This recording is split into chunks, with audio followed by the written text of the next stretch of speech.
Good morning. How the devil are you doing this fine day? Me? Well, aside from the fact that last night's run almost made my legs drop off, not too bad. I'm assured that one day I will have a eureka moment and experience a runner's high. It feels a long way off. I'm currently experiencing a runner's low. However, I'm at least making an effort, and I'm now slightly less concerned about my body giving up the ghost during Baumer. I'm going to hop very quickly over to the comments to say good morning to a few people, but most importantly, I want to say good morning to Tristan Mays, who believes he is the first to comment. You are the first to comment, but only on LinkedIn, I'm afraid, Tristan. You were beaten to the punch by at least three people, and I'll be saying hello to them a bit later in the show. Very, very quickly, if you are available, Tristan, stick around to the end because I'm treading on your crane-oriented toes a bit later in the show. Come to all of that in just a second. So without further ado, let me roll the intro, post the question of the day, which relates to our first news story, and get this show on the road.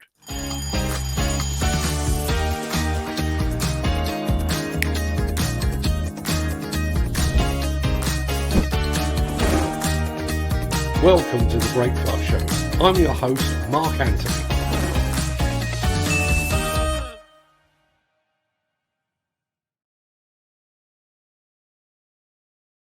It is Tuesday, the 27th of September, and as that remarkably persistent guy just said, welcome to the Breakfast Show.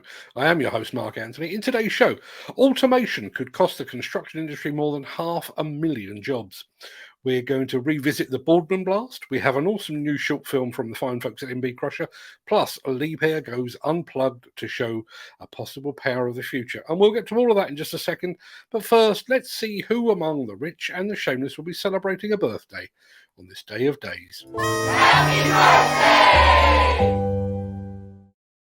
And its many happy returns to former TV newsreader Gordon Honeycomb. Yes, that really was his name. And to former Chelsea goalkeeper Peter Bonetti. Happy birthday also to Welsh comedian Max Boyce and Michelle Detrice. That's Betty from Some Others Do Have Them, if you remember that. To actress and sketchy candle maker Gwyneth Paltrow. And to skater boy singer Avril Lavigne. But far more importantly, a very happy birthday to a big man with an even bigger voice. Marvin Lee Aday, the man better known to the world as Meatloaf. Many happy returns to them, one and all.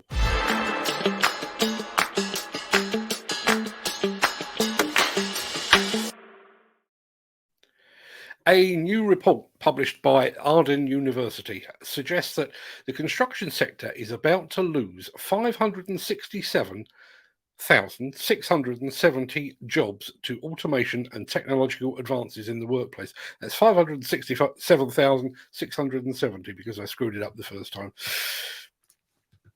The 2030 Workforce Report also found that by 2030, 30% of all jobs in the UK could be eradicated due to automation changing the workforce. With more jobs set to involve working alongside or in tandem with new technologies, the research also found that only a minority of employees are currently up to speed and comfortable working with developing digital technology. In the construction sector, it found that 20% of people felt they had a digital skills gap and weren't prepared for the technological changes at hand.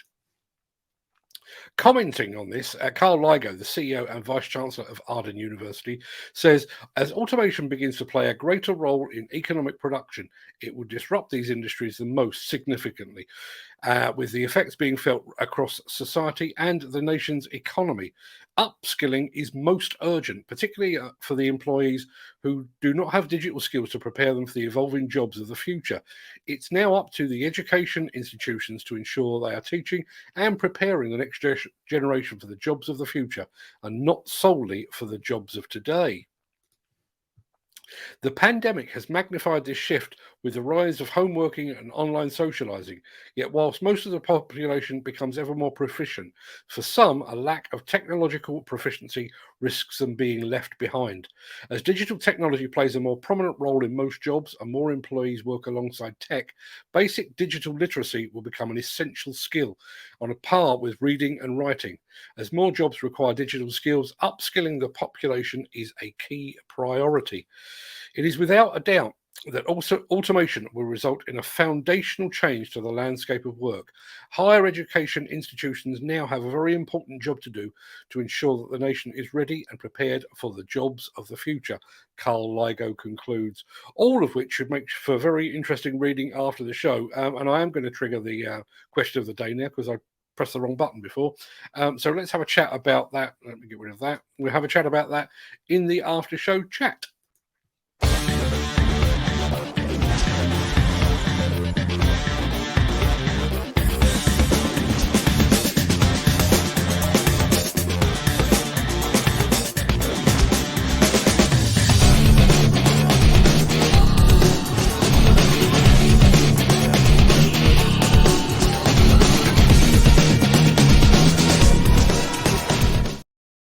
A few weeks ago, you might remember, we brought you some exclusive footage of the Boardman power plant being felled in an explosive demolition event.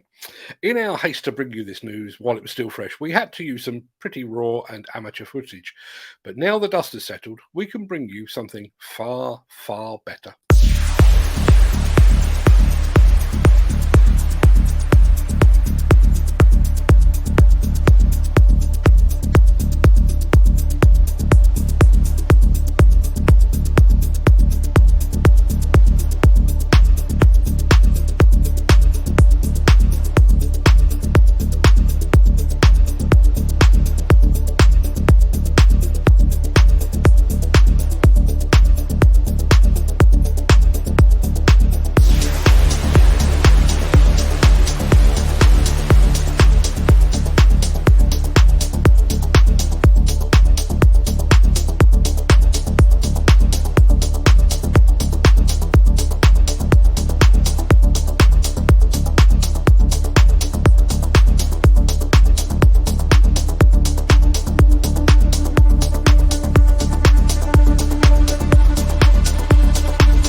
Fantastic job. Well worth a second look, I think you'll agree.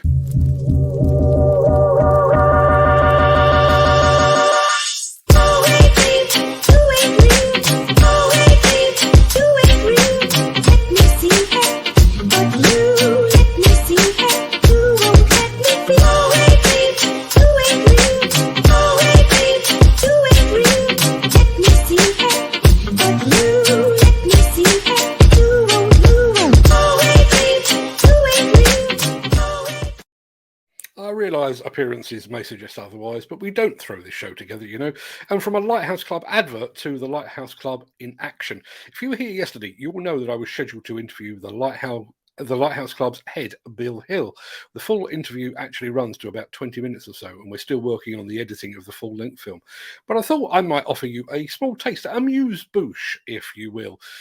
And this snippet highlights precisely why the Lighthouse Club has placed mental health awareness at the very forefront of the services it now offers the UK construction industry. There's about 6,200 suicides every year in this country, and about I think it's 5,000 of those are men. So from a statistical point of view, that men are more susceptible to suicide, and that from a statistical national point of view.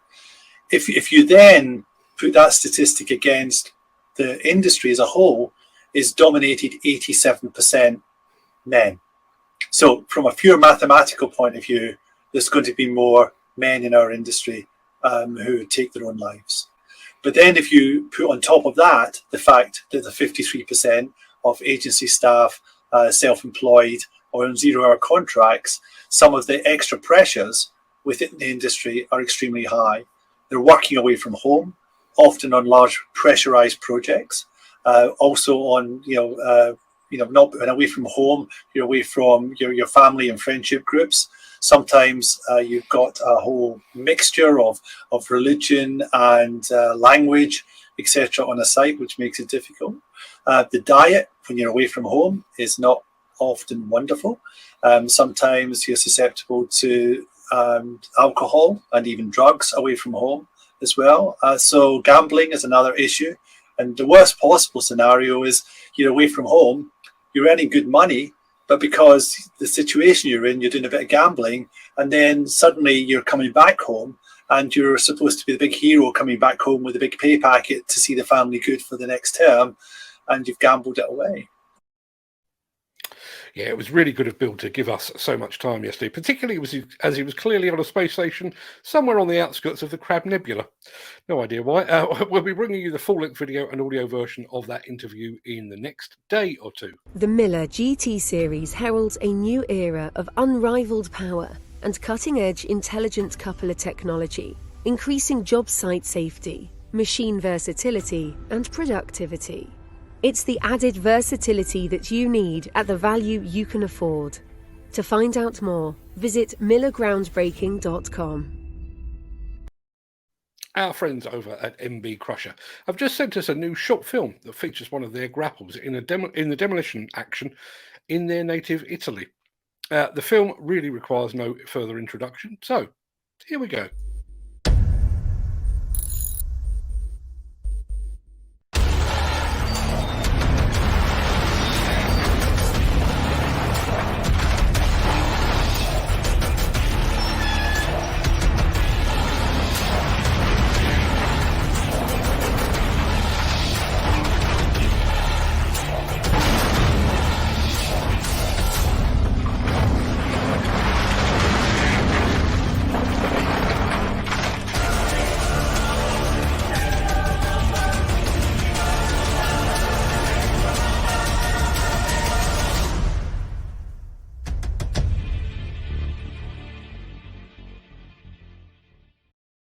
Yeah, massive thanks to the fine folks at MB Crusher for sharing that excellent film with us.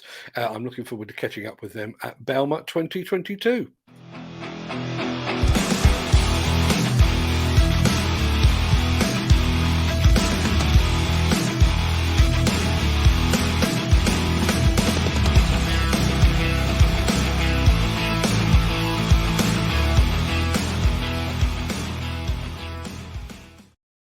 Now, as regular viewers will know, we don't generally do cranes on this show. For one thing, I don't know enough about them. And for another, there are others out there that do cranes far more thoroughly and insightfully than I possibly could. Tristan Mays over at cranehub.net, for example. However, I am about to play you a new film from the fine folks at Liebherr, and I'm playing it partly because it's from Liebherr, but also because I wonder if this might be an indication of construction equipment power of the future.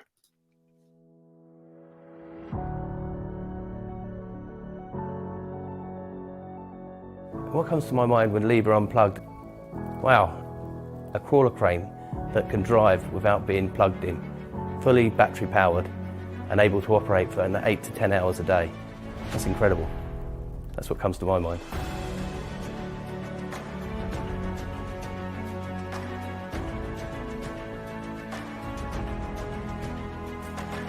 We decided to buy a battery powered electric crane because the world is moving at a different pace and we need to move away from diesel and be more environmentally friendly.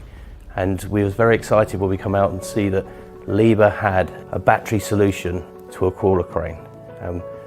The way the UK is moving is in driving sustainability. We wanted to be the flag bearers for the UK in driving the right behaviours for plant and equipment.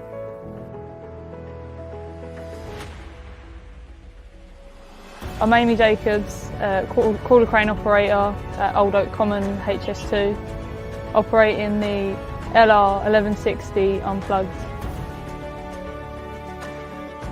So the main difference between a diesel and an electric crawler crane is that there's less noise and it does operate a little bit smoother. All you have is the hydraulics that you can hear, which is nothing compared to an engine running all day. So it's love to stay on the electric crane for a long time if I can. As you can tell, in the area that we're working in, we're very confined within residential areas. So the impact from construction machinery is quite high and quite risky in terms of air pollution. So having that kind of technology on here helps us demonstrate our commitment to reducing our impacts on the local community and the area in general. HS2 also have a desire by 2029 all HS2 construction sites will be diesel free. So this is a very good start for the project in general and for the whole scheme for HS2 to promote that type of machinery and innovation.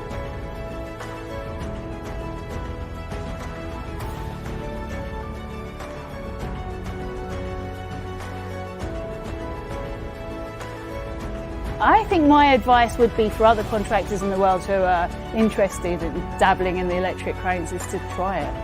Why would you not try it? It's the future. I think it's somewhere we're all going to have to be at one point. Okay, we're early adopters, we're the first ones with these cranes, but down the line I think we're all going to need to go that way to save the world, to save the environment, to save everything we're doing. A lot of large companies, HS2 especially, know this, they're buying into this. If the contractor buys into this, we need to be able to provide the cranes for this and to build a more sustainable future for everyone.